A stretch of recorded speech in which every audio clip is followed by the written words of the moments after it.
Movie की शुरुआत में हमें हिमाचल प्रदेश में एक शहर को दिखाया जाता है। फिर हमें कुछ सीरियल किलर्स दिखाए जाते हैं जो वहाँ के कलेक्टर का मर्डर कर देते हैं और वहाँ से चले जाते हैं। फिर हमें वहाँ की सिटी दिखाई जाती है जहाँ पर कि एक हाइना ने अटैक कर दिया था। फिर हमें एक कैरेक्टर से मिलवाया जाता है जिनका नाम जोशी होता है, जिसे इस मूवी के हमारे हीरो जिनका नाम कि पार्थिबन होता है और उनका मित्र बताया जाता है। फिर हमें हमारे मेन कैरेक्टर पार्थिबन को दिखाया जाता है जिन्हें जोशी सिटी की सिचुएशन बताता है और उन्हें सिटी में बुलाता है। फिर पार्थिबन वहां पहुंचकर जोशी के साथ मिलकर हाइना को रोकने में मदद करता है। फिर पार्थिबन बड़ी मुश्किल से हाइना को रोक लेते हैं। फिर हमें दिखाया जाता है कि उस शहर में पार्थिबन का एक कैफ़े भी होता है और आज उसकी एनिवर्सरी भी है। से ही पार्थिबन को ये बात याद आती है, वह जल्दी से घर जाता है। फिर हमें उसकी पत्नी से मिलवाया जाता है जिनका नाम कि सत्या होता है। एनिवर्सरी की पार्टी करते हैं और वे हाइना को अडॉप्ट भी कर लेते हैं। फिर पार्थिबन रात के समय अपने बच्चों को कहानी सुना रहा होता है। दूसरी तरफ हमें दिखाया जाता है कि वही सीरियल किलर एक डॉक्टर को लूटकर उन्हें खाई में गिरा देते हैं और डॉक्टर की मौत हो जाती है। फिर हमें सुबह का सीन दिखाया जाता है जिसमें पार्थिबन और उनके बेटे को दिखाया जाता है जो कहानी से रिलेटेड कुछ बात करते हैं। फिर जोशी पार्थिबन को रात में हुए हादसे के बारे में बताता है। फिर वे दोनों हादसे वाली जगह पर उसे देखने जाते हैं। फिर रात को पार्थिबन कैफे में बैठे बैठे उसी हादसे के बारे में सोच रहे थे। फिर पार्थिबन और उनकी बेटी इंजॉय करने लगते हैं। फिर हमें दिखाया जाता है कि कैफे बंद हो जाता है और उसी के कैफ़े की एक फीमेल वर्कर वहाँ से जा रही होती है। वहाँ पर वे सीरियल किलर आ जाते हैं और वह उस लड़की का हाथ पकड़ लेता है और चॉकलेट कॉफ़ी ऑर्डर करता है। फिर पार्थिबन चॉकलेट कॉफ़ी बनाने लगता है, तभी वहाँ सीरियल किलर के साथी आ जाते हैं। फिर हमें पार्थिबन और सीरियल किलर की लड़ाई दिखाई जाती है जिसमें कि पहले तो पार्थिबन सीरियल किलर पर कोई जानलेवा हमला नहीं करता है, लेकिन जब सीरियल किलर पार्थिबन की बेटी को मारने जाते हैं तब पार्थिबन बिना सोचे समझे सीरियल किलर को गन से शूट करके मार देता है और अगली सुबह वहाँ पर पुलिस आती है। फिर पार्थिबन को कोर्ट में ले जाया जाता है। फिर कोर्ट में पार्थिबन को सेल्फ डिफेंस एक्ट के तहत निर्दोष बरकरार कर दिया जाता है और पार्थिबन को रिहा कर दिया जाता है। इस हादसे के बाद पार्थिबन डिप्रेशन में चले जाते हैं और हमें दूसरी तरफ दिखाया जाता है कि सीरियल किलर की फैमिली मेंबर्स पार्थिबन को मारने के लिए गुंडे भेजते हैं। दूसरी ओर हमें दिखाया जाता है कि पार्थिबन की एक फ्रेंड उन्हें मूव ऑन करने की बोलती है। फिर पार्थिबन अपनी फैमिली के साथ मार्केट में जाता है। फिर पार्थिबन पर कुछ गुंडे अटैक कर देते हैं। फिर हमें पार्थिबन और गुंडों के बीच लड़ाई दिखाई जाती है जिसमें पार्थिबन उन गुंडों को मारकर भगा देते हैं। फिर पार्थिबन पुलिस के पास अपनी फैमिली के प्रोटेक्शन के लिए पुलिस गार्ड की डिमांड करता है, लेकिन पुलिस उन्हें मना कर देती है। फिर जोशी और पार्थिबन एक तिगड़म लगाते हैं और पार्थिबन खुद ही अपने पीठ पर वार करते हैं और फिर वह सीनियर ऑफिसर के पास जाते हैं और डिमांड करते हैं कि मुझे एक पुलिस ऑफिसर चाहिए। फिर ऑफिसर उन्हें पुलिस प्रोवाइड कर देते हैं और अगले दिन पुलिस पार्थिबन के घर चला जाता है। फिर पुलिस वहां पहरेदारी करने लगता है और फिर अगले दिन पार्थिबन अपने कैफे को ओपन करता है। उसी समय एक आदमी पार्थिबन की फोटो खींचने लगता है और एक आदमी को भेज देता है। फिर हमें तेलंगाना का सीन दिखाया जाता है जिसमें कि एक आदमी पार्थिबन की फ़ोटो को लेकर एक तंबाकू की फैक्ट्री में जाता है। फिर हमें एक व्यक्ति दिखाया जाता है जिसमें उसका नाम हेरोड होता है। फिर हेरोड पार्थिबन की फ़ोटो देखता है। हेरोड अपने गुंडों से एक पुरानी सी तिजोरी से एक फ़ोटो मंगवाता है। सोचने की वाली बात यह होती है कि उस फ़ोटो वाला व्यक्ति हूबहू पार्थिबन जैसा होता है और उसका नाम लियो बताया जाता है। फिर हमें एक नए कैरेक्टर से मिलवाया जाता है जिसका नाम एंथनी होता है। उसे हेरोड का बड़ा भाई और लियो का फादर बताया जाता है।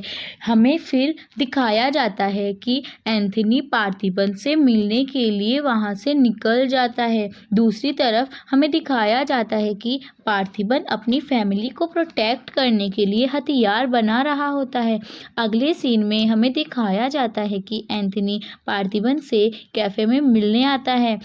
तब एंथनी पार्थिबन से बात करता है और पार्थिबन को अपना बेटा लियो बताता है और पार्थिबन इस बारे में कहता है कि वह किसी लियो को नहीं जानता है और वह एंथनी को भी नहीं जानता है। एंथनी उसे लियो होने की बात कहकर हंसते हुए वहाँ से चला जाता है। फिर हमें रात का सीन दिखाया जाता है कि पार्थिबन और उसकी वाइफ को जोशी एंथनी के बारे में बताता है। अगली सुबह हमें बताया जाता है कि एक व्यक्ति वहाँ पर आता है और पार्थिबन को देखकर खुश होने लगता है और पार्थिबन उसे वहाँ से भगा देता है। फिर हमें बताया जाता है कि सत्या अपनी बेटी के साथ बाहर गई होती है जहाँ सीरियल किलर की फैमिली के कुछ गुंडे वापस आ जाते हैं और उन्हें मारने लगते हैं। फिर एंथनी आकर उन्हें वहाँ से बचा लेता है और एंथनी उन गुंडों को मार देता है। एंथनी सत्या की बेटी को अपनी पोती बताता है और पार्थिबन को एक मर्डरर बताता है। सत्या घबराकर अपने घर चली जाती है। सत्या घर पहुंचकर देखती है कि एंथनी पीछा कर रहा होता है। वह डरती हुई पार्थिबन को कॉल करती है और सब बताती है। पार्थिबन अपने बेटे को मैसेज करके घर बुलाता है और खुद भी जल्दी से घर जाता है। पार्थिबन के जाने से पहले उसका बेटा घर पहुंच जाता है और वह अपनी माँ और बहन को बचाने के लिए भाला लेकर घर के दरवाजे पर खड़ा हो जाता है। जब पार्थिबन गेट खोलता है तो उसका बेटा भाला फेंक देता है। अब हम देखते हैं कि भाला गर्दन के ठीक पास जाकर लगता है। पार्थिबन पुलिस पर बहुत गुस्सा करता है और अपने बेटे को शाबाशी देता है। अब धीरे धीरे सत्या और जोशी को भी पार्थिबन पर शक होने लगा था।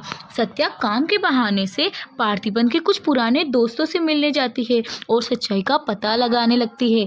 वहीं दूसरी तरफ हमें जोशी को दिखाया जाता है जो कि लियो के एक दोस्त के पास जाता है जिसे कि 3 दिन में फांसी दी जाने वाली थी। जोशी उससे लियो की सच्चाई पूछना चाहता था और अब वह उसका दोस्त उसे लियो की सच्चाई बताता है।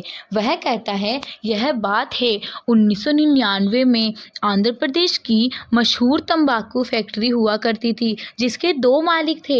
एक का नाम हेरोड और उसका बड़ा भाई था एंथनी, बहुत अंधविश्वासी। उसका मानना था कि बलि देने से उसका धंधा और बढ़ेगा। पहले तो वह केवल जानवरों की बलि देता था लेकिन अब वह नर बलि भी देने लगा था। फिर हमें दिखाया जाता है कि पुलिस उनका 200 किलो माल पकड़ लेती है। फिर हमारे लियो की एंट्री करी जाती है। फिर लियो 200 किलो माल को बचाता है पुलिस को मारकर। फिर अगले सीन में हमें दिखाया जाता है कि लियो की गैंग में उसी का एक फ्रेंड होता है जो पुलिस को उसकी खबर देता है। लियो उसे मार देता है। तब एक गुंडा लियो की गर्दन पर चाकू रख देता है। फिर हमें एक फीमेल कैरेक्टर दिखाई जाती है जिसे लियो की ट्विन सिस्टर बताया जाता है। वे दोनों मिलकर गुंडे को मार देते हैं। फिर उन्हें 2000 किलो माल का ऑर्डर मिलता है जिन्हें उन्हें बॉर्डर के पार पहुंचाना होता है। फिर वे उन्हें बॉर्डर के पार पहुंचा देते हैं। इस खुशी में वे पार्टी करने लगते हैं। अगली तरफ हम देखते हैं कि एंथनी को 2 साल से किसी ऐसी खास कुंडली की तलाश में था जिसमें समय और नक्षत्र एक हो। एंथनी को एलिजा और लियो की कुंडली दिखाई जाती है। एंथनी अब एलिजा और लियो की बलि देना चाहता था। अब हम देखते हैं कि लियो और एलिजा वहाँ से किसी तरह बचकर फैक्ट्री को जलाने लगते हैं और हम देखते हैं कि हेरोड ने एलिजा को पकड़ लिया था और अब हेरोड अपने चाकू से एलिजा को मार देता है और लियो बहुत दुखी हो जाता है। एलिजा मरते समय लियो को वहाँ से दूर जाने के लिए बोलती है, लेकिन जब वो वहाँ से जा रहा होता है तब एंथनी वहाँ पर आ जाता है और लियो को गोली मार देता है और अब वो वहाँ पर बहुत आग लग चुकी थी। अब हमें दिखाया जाता है कि लियो के फ्रेंड ने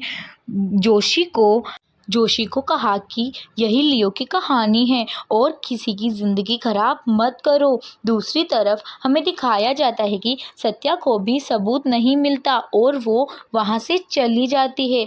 अब जोशी और सत्या दोनों अपने घर जाते हैं। दूसरी ओर हमें दिखाया जाता है कि पार्थिबन के पास पुलिस का फ़ोन आता है क्योंकि पार्थिबन के कैफ़े के बाहर किसी का मर्डर कर दिया गया था। जब पार्थिबन वहाँ जाता है तो पुलिस उसे इस बारे में पूछती है, पर पार्थिबन बोलता है कि वो उसे नहीं जानता और वो वहाँ से घर जाता है।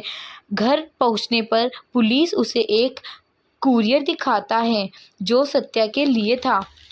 जब वो उस कुरियर को देखता है तो उसे पता चलता है कि अब उसकी पत्नी भी उस पे शक करने लगी थी। अब पार्थिबन रोने लगा था। जब उसकी वाइफ उसे देखती है तो वह उसे माफ़ी मांगने लगती है और गले लगकर चुप कराती है। अब हमें दिखाया जाता है कि पार्थिबन के पास एंथनी का कॉल आता है और वो उसके बेटे को किडनैप कर लेता है और उसे फैक्ट्री में आकर अपने बेटे को ले जाने के लिए बोलता है। जब वह उसे ले जा रहा था तो पार्थिबन भी पीछे से आता है और उसके बीच लड़ाई होने लगती है। लड़ाई के बीच पार्थिबन एंथनी को मार देता है। अब पार्थिबन को हेरोड के पास ले जाया जाता है। हेरोड ने उसके घर गुंडे भेजे होते हैं, लेकिन पार्थिबन के बनाए हथियारों से वे सब मर जाते हैं और एक घर के अंदर चला जाता है। एक बचा गुंडा हेरोड को कॉल करता है और सब बताता है। हेरोड अब बहुत गुस्से में आ जाता है और पार्थिबन को सरेंडर करने के लिए बोलता है और वह गुंडे को उसकी वाइफ के पास फ़ोन घुमाने के लिए बोलता है। जब फ़ोन उसकी वाइफ के पास घुमाया जाता है तो पार्थिबन अपने हाइना को बुलाता है और हाइना उस गुंडे को मार देता है। अब हेरोड को गुस्सा आ जाता है और वह पार्थिबन को ज़ोर से किक मारता है और उसे नीचे गिरा देता है। अब वह अपने गुंडों को बोलकर पार्थिबन को मरवाता है और लड़ाई स्टार्ट हो जाती है। अब पार्थिबन भी लड़ने लगता है और वह सबको मार देता है। अब हमें हेरोड और पार्थिबन की लड़ाई दिखाई जाती है जिसमें उनमें बहुत खतरनाक फाइट चलती है और लास्ट में पार्थिबन गन से हेरोड को शूट करने लगता है और फिर वह सच्चाई बताता है कि वही लियो है। अब पार्थिबन जो कि लियो था वह हेरोड को गन से शूट कर देता है और वहाँ पर अपनी उसी तिजोरी से एक पुराना कड़ा ले लेता है और उसे पहन लेता है और नीचे जाकर अपने बेटे को भी बचा लेता है और उस फैक्ट्री में आग लगा के उसे जला देता है और वह अब अपने घर जाता है। फिर हमें दिखाया जाता है कि वह खाना खा रहा होता है और वह मेन डोर के लिए बंद करने के लिए जाता है। फिर